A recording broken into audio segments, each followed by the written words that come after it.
have a head foot. Cephalo means? Head, foot.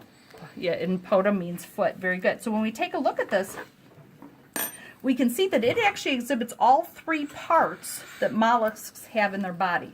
The head-foot region, the, what do we call all the guts? Visceral mass, good. And then this that covers the visceral mass is called the mantle. Very good. So we can actually see all three parts in the squid.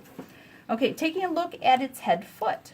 Okay, what are these short little Arms. These are arms. How many are there? 8.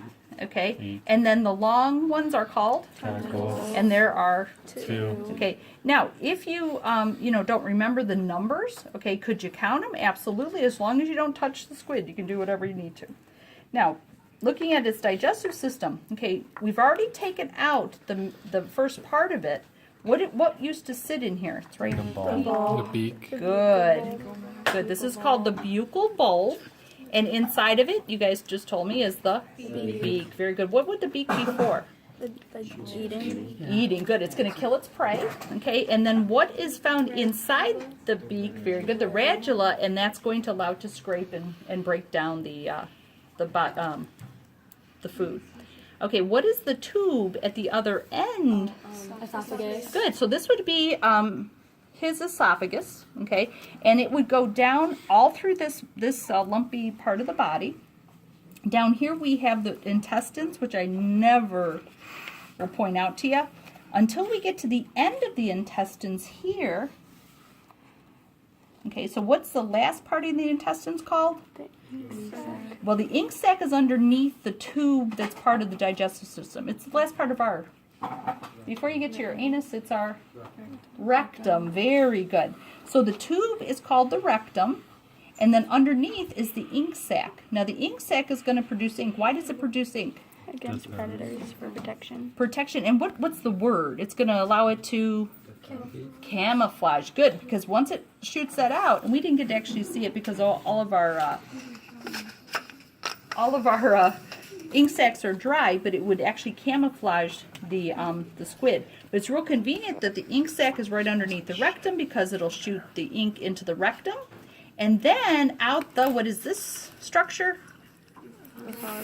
Good, you can call it a funnel or you can call it a siphon. Now I tend to call it a siphon because it has these two muscles that allow it to work. Okay, once these muscles, sorry, is my hand in your way here?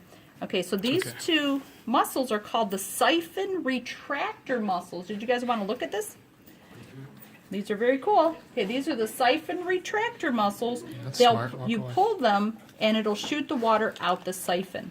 It'll shoot water so that it can do what? Move. It'll shoot the waste out so it can use its waste, yeah. And it'll shoot out the ink so that it can camouflage. Okay, so it's really convenient that the rectum is positioned right there. So these are the siphon retractor muscles. This is the siphon. Very nice. Okay, now what are these two structures on either side? They're very feathery. The gills. These are the gills. Very good. And what are they going to do? Breathe oxygen. Yeah, they're going to take in oxygen. Good. These are good. Like our lungs take in oxygen, their gills are going to take in oxygen. And then what are the two hearts that... Good. The branchial hearts will pump blood to and from the gills. Now, in the center here is a systemic heart. And this is actually really a nice one because you can see the systemic heart. Did you get a good picture of this? You can see the two branchial hearts on either side. And then you can see the systemic heart right here in the center. Are you good? Can you see the two little round things? Gotcha. Alrighty. So that's its circulatory or its respiratory system. Okay, circulatory system, well, I guess I was doing both, would be the hearts, and then there's a branchial vessel that lays on top of the lungs. Okay, now all of the squid that we have found have been males. Mr. Murka hasn't told me if he found a female, so 9 times out of 10, I'll let you know if it changes. If I ask you the sex of any of our squid, it's going to have to be male. Okay, so this is this male's penis. Okay, and the penis is, of course, attached to this structure right here, which is its testis.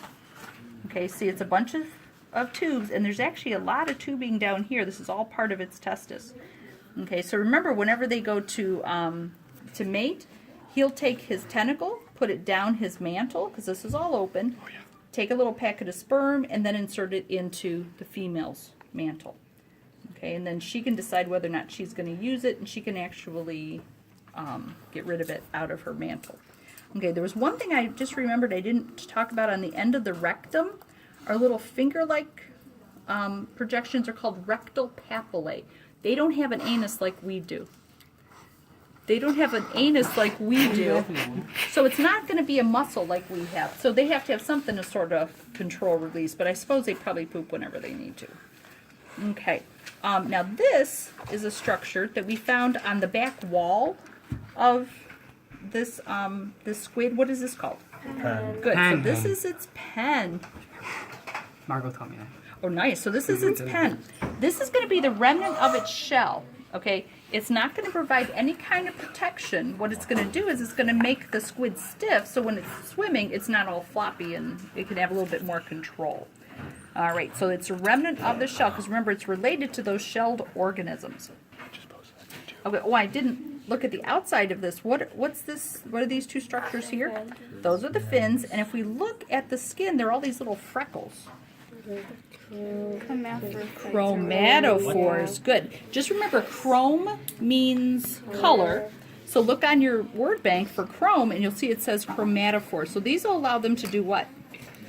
Change color. Right. So these will be really nice for changing colors, and they can change color whether or not it's time to mate, or there's some kind of danger near, or whatever. Alrighty. Oh, look at my Okay, now there's one word on your word bank called the nidamental gland. I can't show it to you because we don't have any females. The nidamental gland, so you won't have to point it out, but you need to know what it does. It helps, it sits on top of the ovary, so it gets the eggs ready. Yeah. All right. Okay, what is he doing? Wait, where is It's Trying to get we, different angles. we can't find one here. Okay, You're not in it at all. okay, I'm zoomed in. I'm done. Okay. Okay.